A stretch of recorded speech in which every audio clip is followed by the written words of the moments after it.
Treatment no release নির্দেশ দিয়েছিলেন সাবেক প্রধানমন্ত্রী শেখ হাসিনা। আন্তর্জাতিক অপরাধ ট্রাইব্যুনালের চিফ প্রসিকিউটর মোহাম্মদ তাজুল ইসলাম বলেছেন, পতনের কিছুদিন আগে রাজধানীর পঙ্গু হাসপাতালে জুলাই গণঅভ্যুত্থানে আহতদের দেখতে গিয়ে চিকিৎসক ও সংশ্লিষ্ট হাসপাতাল কর্তৃপক্ষকে নো ট্রিটমেন্ট নো রিলিজ নির্দেশ দিয়েছিলেন সাবেক প্রধানমন্ত্রী শেখ হাসিনা, যার প্রমাণ প্রসিকিউশনের হাতে এসেছে।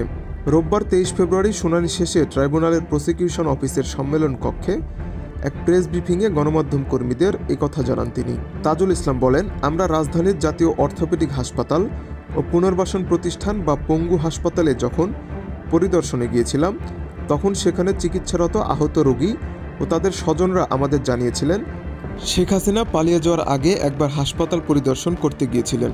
সেখানে গিয়ে বলেছিলেন নো ট্রিটমেন্ট নো রিলিজ, অর্থাৎ কর্তব্যরত চিকিৎসক ও হাসপাতাল কর্তৃপক্ষকে আহতদের কোনো চিকিৎসা না দিতে এবং কাউকে এখান থেকে বাইরে না যেতে দিতে নির্দেশ দেওয়া হয়েছিল। চিফ প্রসিকিউটর বলেন, রোগীদের পাশাপাশি এই নির্দেশনাবলীর কথা সেখানকার ডাক্তাররাও আমাদেরকে জানিয়েছেন। এর তথ্য প্রমাণাদি আমাদের হাতে আছে, আমরা সেটাই আজ আদালতকে জানিয়েছি।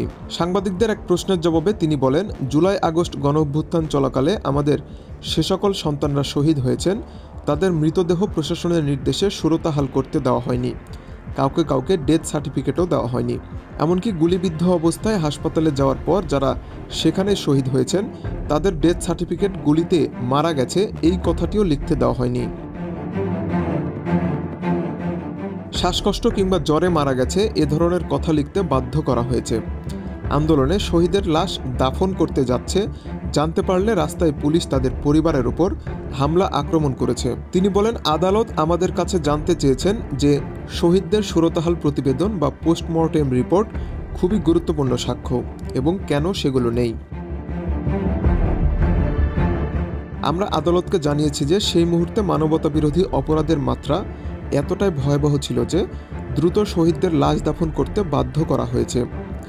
তাই এই কারণে তাদের কোনো পোস্টমর্টেম রিপোর্ট দেওয়া হয়নি। ঘটনাটি কোনো স্বাভাবিক বিষয় নয়, বরং তা মানবতাবিরোধী অপরাধের একটি প্রমাণ। এটি প্রমাণ করে কী ধরনের নিষ্ঠুরতার সঙ্গে জুলাই আগস্টে হত্যাগুলো চালানো হয়েছিল।